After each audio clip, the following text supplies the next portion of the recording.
Welcome to We Don't Have Cookies, and here's your host, Jason Marshall.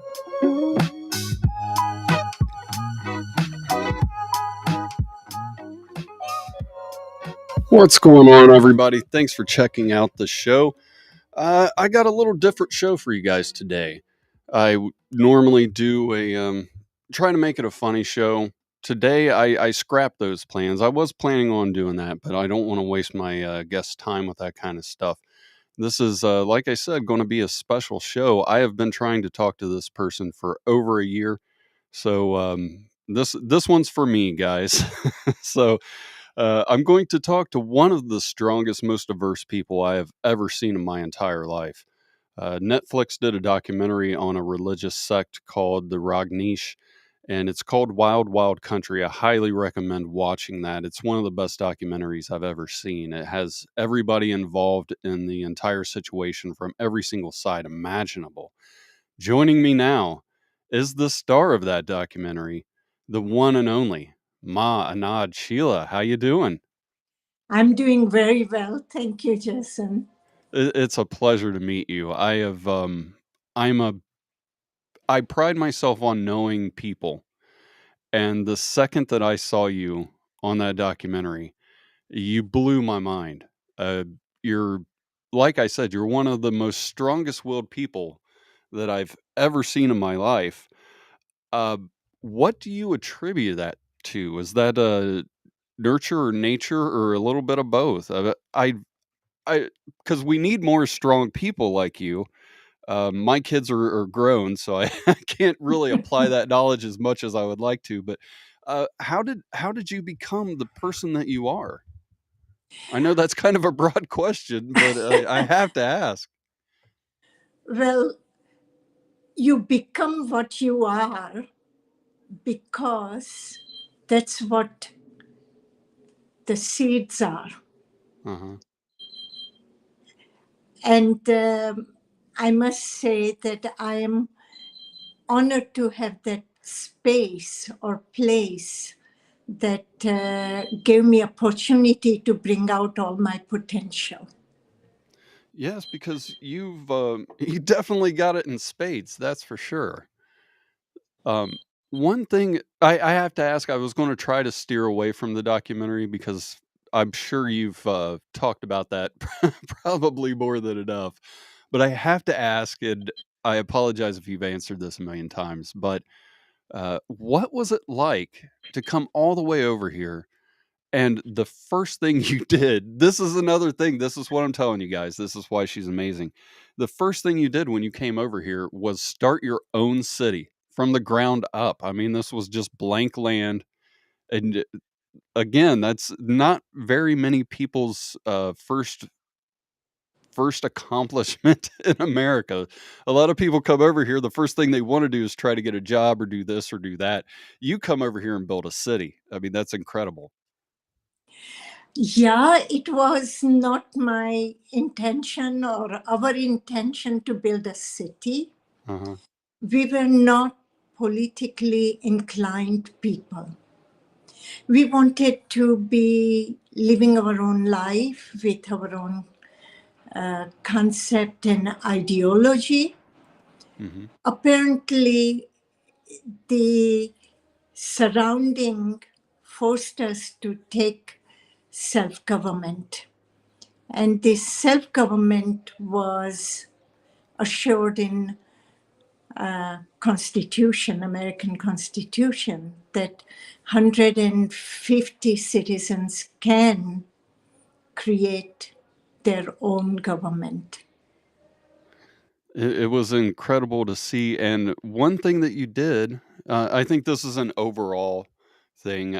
I don't think you would even want to take credit for this, but one thing that happened, I guess I could say with you guys, was you had a very diverse group of people that you were working with. You know, we're not talking about.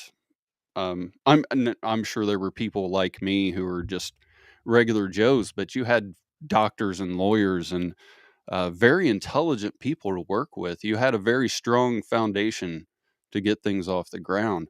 So I'm assuming that helped a lot. That even though you guys may or may not have been politically inclined or had the knowledge to get the city going, you were smart enough to figure it out real quick on the fly.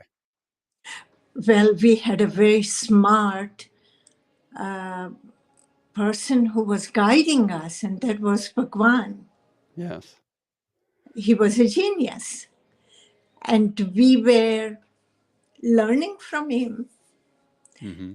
Of course, we had highly educated people that helps, that makes it possible for the presentation.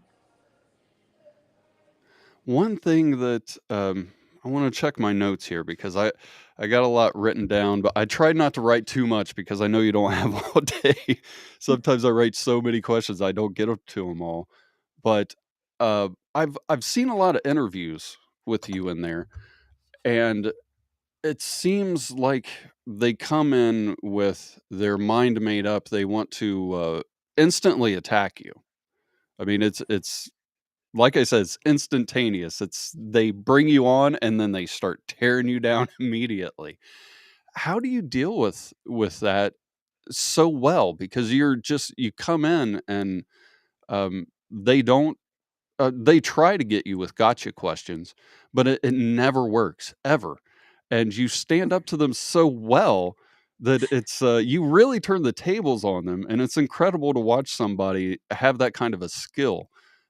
Again, is that something that you were just is it just instinctive, or is that something that they just kind of I don't know how else to say it. They just kind of beat it into you to where you were numb at that point. It is pathetic. And I understand the meaninglessness in that whole process. Hmm. That process comes because they feel inferior. I agree with you. And when they feel inferior, how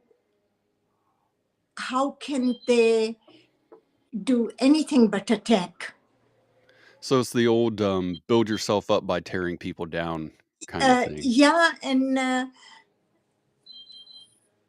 this intolerance of people is what we need to work on, that we can have some harmony I in life. And just by condemning people or without understanding where person is coming from, you have to allow them to exist. That generosity man has forgotten. Yes, that's true. And One that is I'm sorry. what you have to bring it to their attention. One thing that I saw, I've never seen anything like this. I think maybe you're one of the few people that could ever pull this off. I was watching an interview you did with 60 Minutes Australia, and just like virtually everybody else, this guy had it out for you. And it was as a viewer who admires you, it was very annoying to watch. But he was sitting down with you, and he brought up the fact that you have nude photos out there, and he showed a magazine with you in it and handed it to you live on air. Anybody else that would have thrown the whole interview. That would have definitely got a reaction. You just grabbed the magazine, sat back, smiled, and said, "Yes, I have a nice body." You were completely unflappable. There's no way anybody could do that to me. How Again, I guess it's the same question as the first time, but how can you do that? It's unreal. I've never. There's a I lot of mean, people. If somebody comes in the chat room and says the slightest thing mean, they lose all control of the show. You you had this guy clearly out to get you.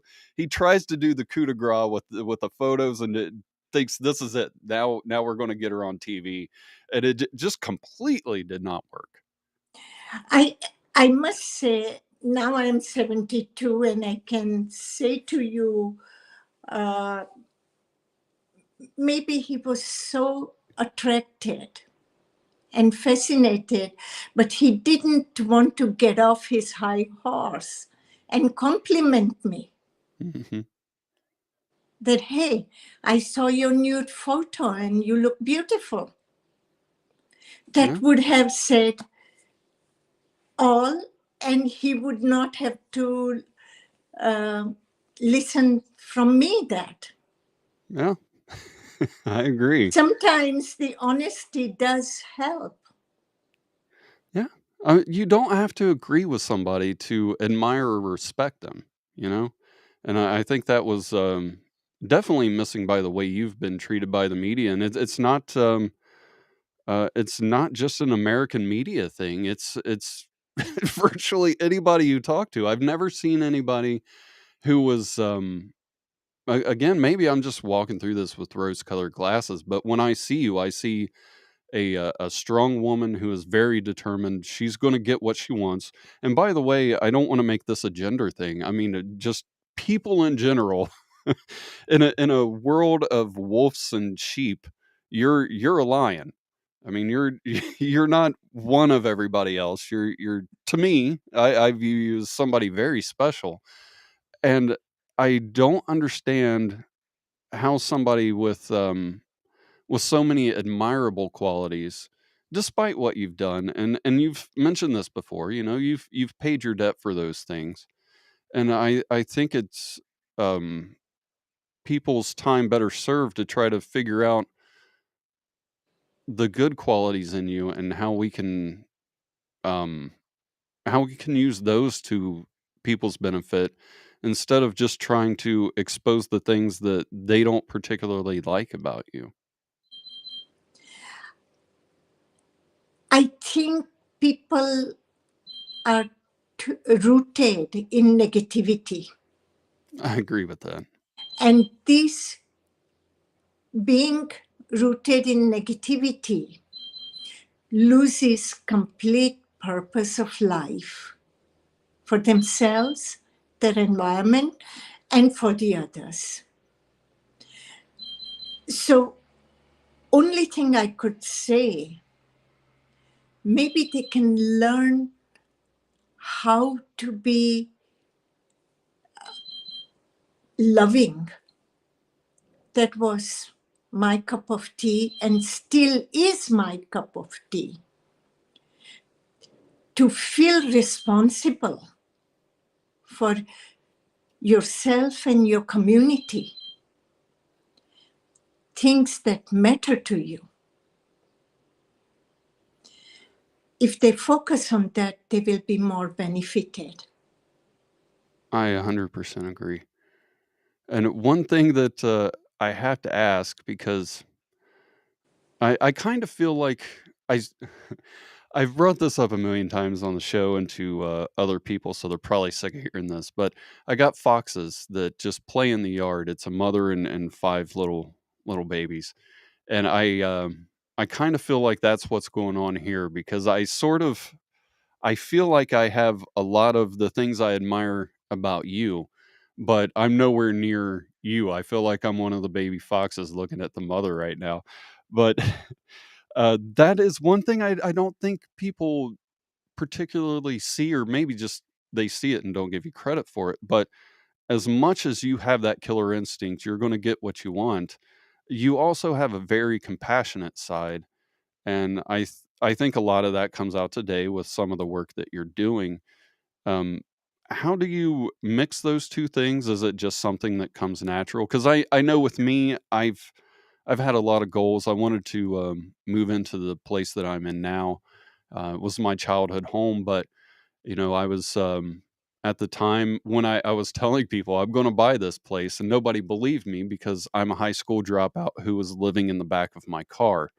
And fast forward, here I am. I said I was going to buy this place, and I bought it. And at the same time, I tried to get there the best way I could without having to take a step back. So I tried to do a lot of compassionate things. I talked to a lot of people with autism and stuff like that. And I don't think people understand how you can, I don't know if cutthroat's the right word. I guess, like I said, just you're going to get what you want. But at the same time, you have such a loving heart. Is that a hard thing to juggle? And why do you think it is that people have such a hard time understanding the dichotomy between the two? They themselves don't know how to love. Okay. That's a good When answer. you are loving, you will understand the others to be loving. The whole project in Oregon was the expression of love that I felt for Bhagwan. The way I worked with responsibility and commitment, that was because I loved this man. Love, freedom, responsibility go hand in hand. And then you don't need to have goals or a point of how far you have to go. You simply move within this realm and create your own environment. I love that because that's one thing that I try to do is I try to help people out, but I know I can't change the entire world. So what I try to do is just make what I own a little better. And that was one of the more incredible things about what you did with that city. And you said so in the documentary is you guys came through, and we're talking about just kind of wasteland. I mean, not quite, but Right. what you guys bought, it wasn't ripe for farming, but you guys came through and you made it that way. Right. And you said this on the documentary that you guys brought nature back to nature. And I love that, um, because that's one thing I'm trying to do here. When I bought this place, it was really bad, and I started fixing it up. And even though I'm in nature, nature came back to nature. Do you attribute that to just almost this karma universe thing where you put so much love into a place that love came to it because light attracts light. Right. And for me, there is nothing more important than the love that I feel. I feel for Bhagwan, I feel for my parents, and I dedicate the work that I do to all three of them. That's very nice. Yeah. I know you got a busy day, so I want to ask one last question. I guess now that I look back on it, most of my questions come back to what I think is going to be the same answer. But almost every interview, people ask you, and I think this hit home for me because I was talking to my neighbor the other day about looking back on my life. There are things that I would do over if I had the chance, but I don't have any regrets. I don't sit around. It all stemmed from there was a show on TV where it's basically people wondering what would have happened if I'd have took this route or that route, and they fantasize about, oh, they could have been a rock star. I'm good where I'm at, you know. But during most of your interviews, they always seem to ask, "Do you have any regrets?" And No. you always say no. But why do you think, and again, I think this is going to be the same answer to most of my questions. Why do you think that everybody seems to have that narrative like, "Oh, she must have regrets. Let's find out what they are." that is a Christian concept. Christian concept moves from guilt and regret and confession. Okay. And I have no reason to regret, because what my work was, what my responsibility was, what I have done, the base of it was love. And when you do something because of the love, there are no regrets. Nor do I have regrets, nor do I blame anybody else. I think that's a very important part right there. And that completes the cycle for me. What I do it because I want to do it. And I do it because of the love I feel. I have nothing to regret. And I guarantee you, if I got another opportunity, I would do it exactly the same way.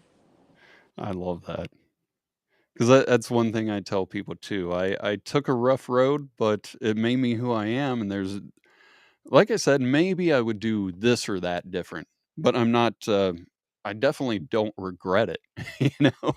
Right, So I was expecting, because now that I look at the questions, um, a lot of them are, why do you think they did this? Why do you think they did that? Because uh, but I see now that I look back on these things, they're just flawed people that basically just put what is in their heart on you and try to figure out, how can I make this person into what I am, even though it's, it's a lot of introspection on their part that they throw out on you.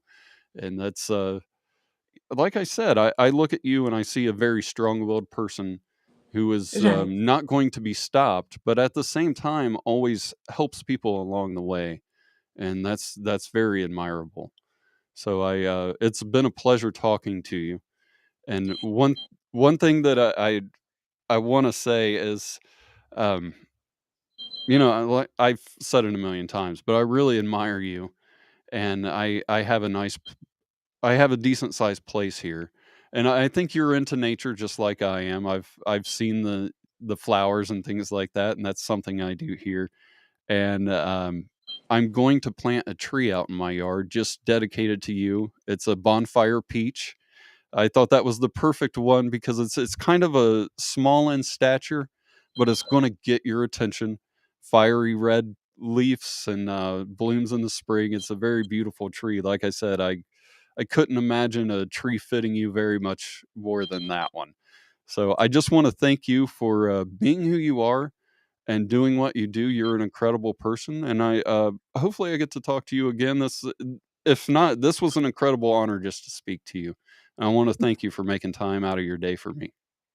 Yeah, I thank you for asking me. Thank you for your comments, your feelings, and thank you for the tree.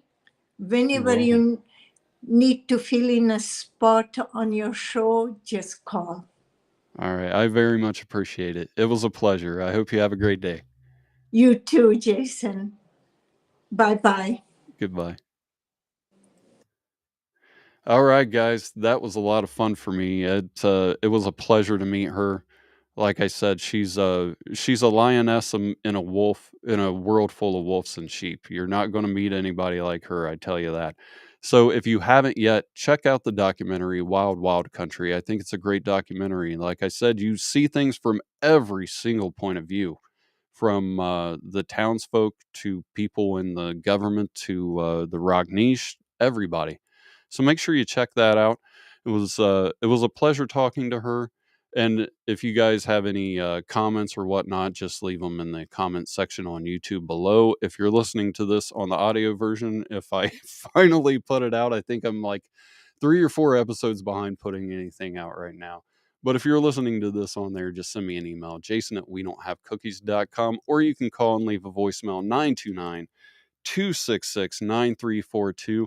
I think that's where we're going to leave it today. Usually I have a few more guests, but we're doing this at 9 in the morning. I'm usually just waking up around 11 or so. So I'm going to try to figure out what other people do at this time of the day. And it was great talking to her. Thanks for watching, and I'll talk to you guys soon.